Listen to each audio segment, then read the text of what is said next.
Have you ever wondered what to do with young, unripe jackfruit? Well, today I'm going to show you how to use jackfruit to make what I call a barbecue pulled pork. At the same time, I'm going to show you how to make a date paste and then, of course, also the barbecue sauce.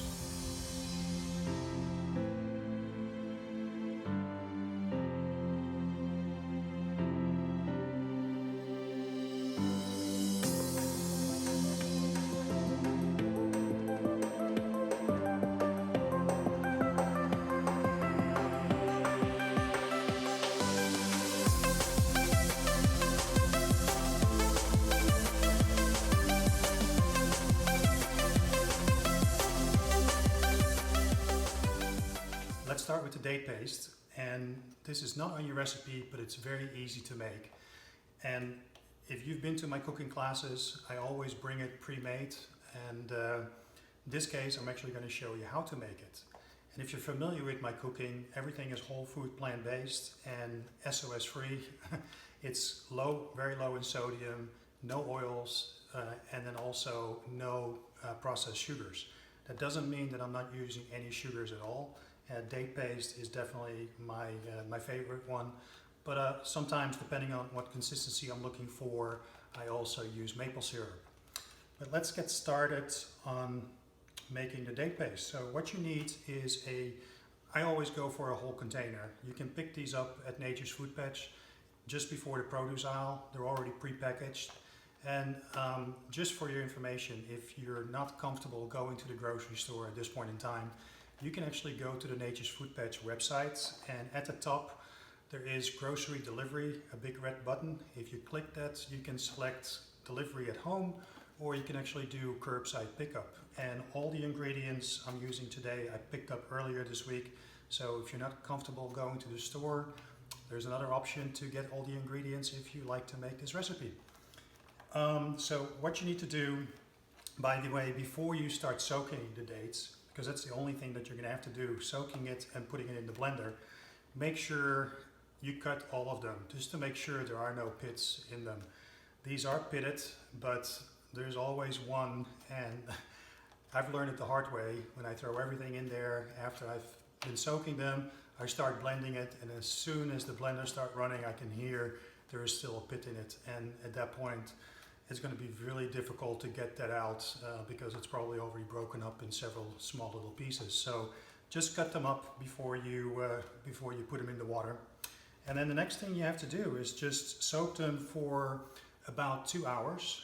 You can soak it longer, you can soak it overnight if you want to. And then, because it will make them really, really soft, which makes it easier, of course, to blend them. And then before you put them into the blender, you want to make sure you take the water off, and don't throw the soaking water away because we will need this. And then we'll put everything in the blender.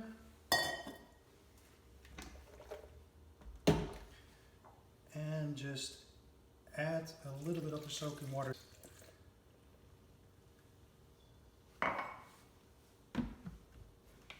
And then you run it.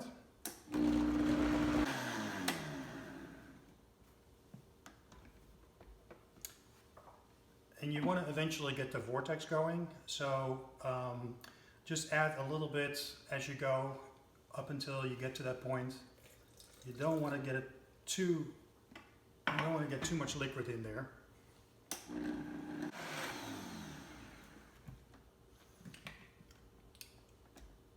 And this is what you're looking for, like a nice syrupy consistency. And what you can do, of course, you can use what you need in your recipe, and then you can freeze everything else. The nice thing about this is because there are so many fibers and so much fiber in the dates, it will never freeze solid. So even if you put it in one container, if it calls for a tablespoon or half a cup, you can easily take it out with a spoon without defrosting it. The next item we're going to have to make is going to be the barbecue sauce.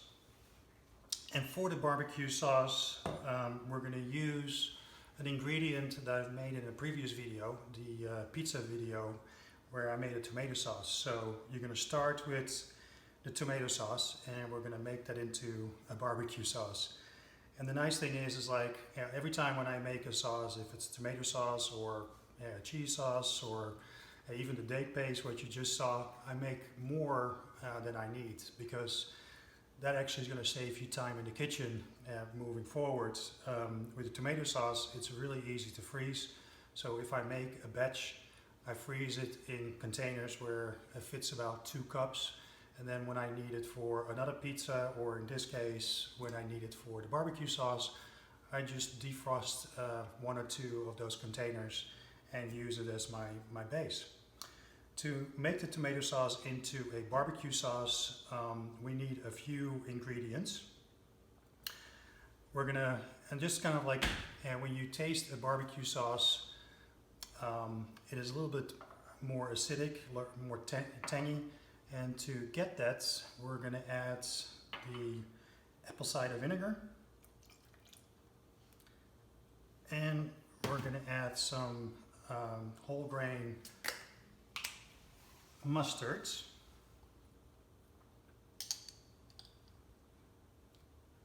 So those 2 ingredients will get you a little bit more acidity. To give it more of a tomato flavor, we're going to use tomato paste.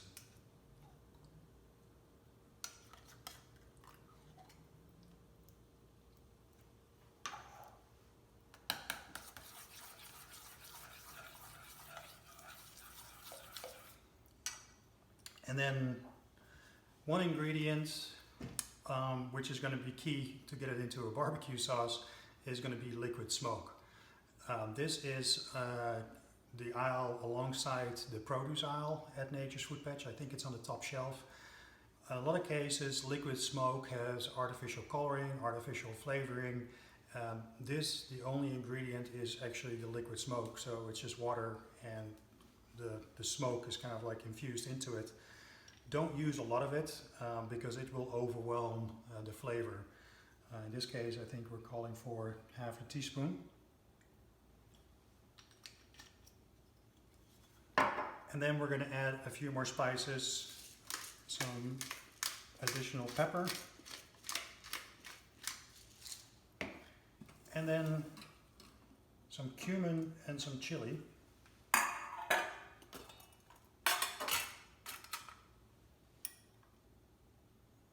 That's the cumin.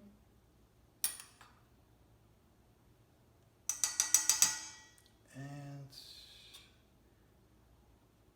a little bit of chili. And then you mix it all up. And I always forget something. In this case, I forgot the sweetener, the date paste that we just made. So instead of using the one that I just made, let me get the one that I have in the freezer to show you how easy it is to get whatever, in this case like half a cup, out of the freezer right away.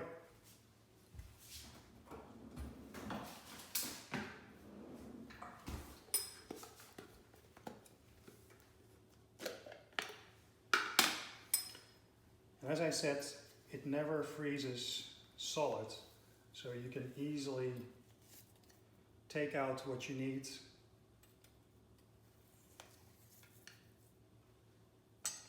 And then put the rest back into the freezer. So this we all mix up, and then we'll use it. So now we're going to put it all together, and there's only a few ingredients. You're going to have the onions, you're going to have the jackfruit, and then the barbecue sauce that we just made. We're going to saute the onions without oil, so make sure you're going to have some veggie broth at hand. So in case it goes too fast and the onions start to burn, you can deglaze the pan with some veggie broth, or you can use water too. So let's get started with the onions. I've heated up the pan.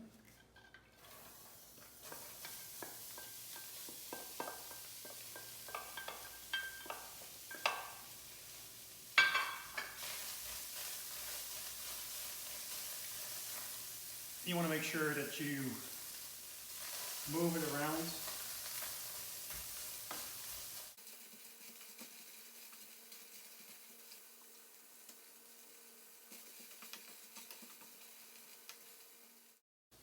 let's talk about the jackfruit for a minute.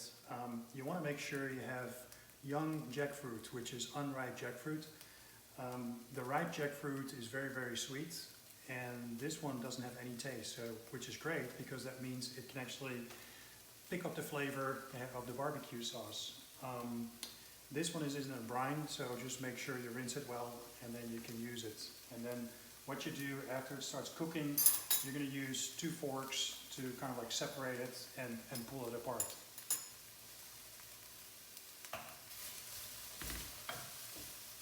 So at this point we can deglaze the pan just with a little bit of veggie broth. And then we'll add the jackfruit.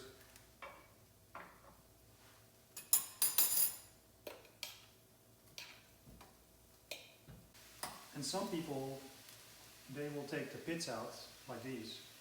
But these are young jackfruits, so it will become very, very soft when you start pulling it all together. So I'll just leave them in.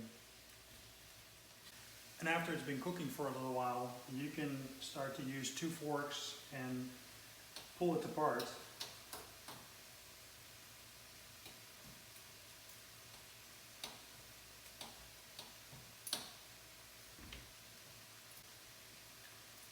And then I don't add the barbecue sauce until I have it all pulled apart, just to make sure you're not making a big mess.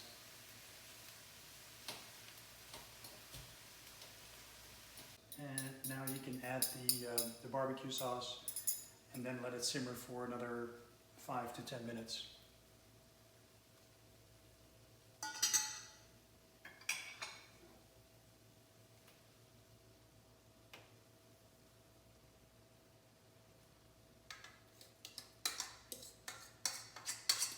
So pick your sandwich of choice or bun of choice, and then I like to use arugula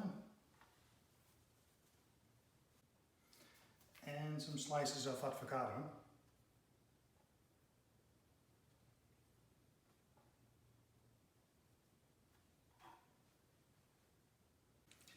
And then the next thing is to add the pulled pork to it.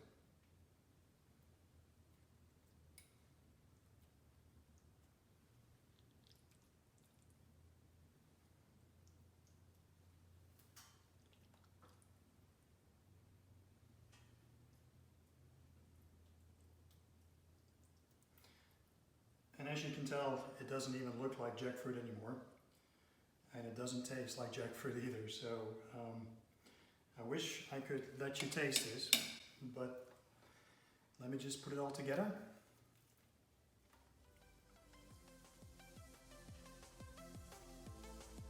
And I'll show you the final results.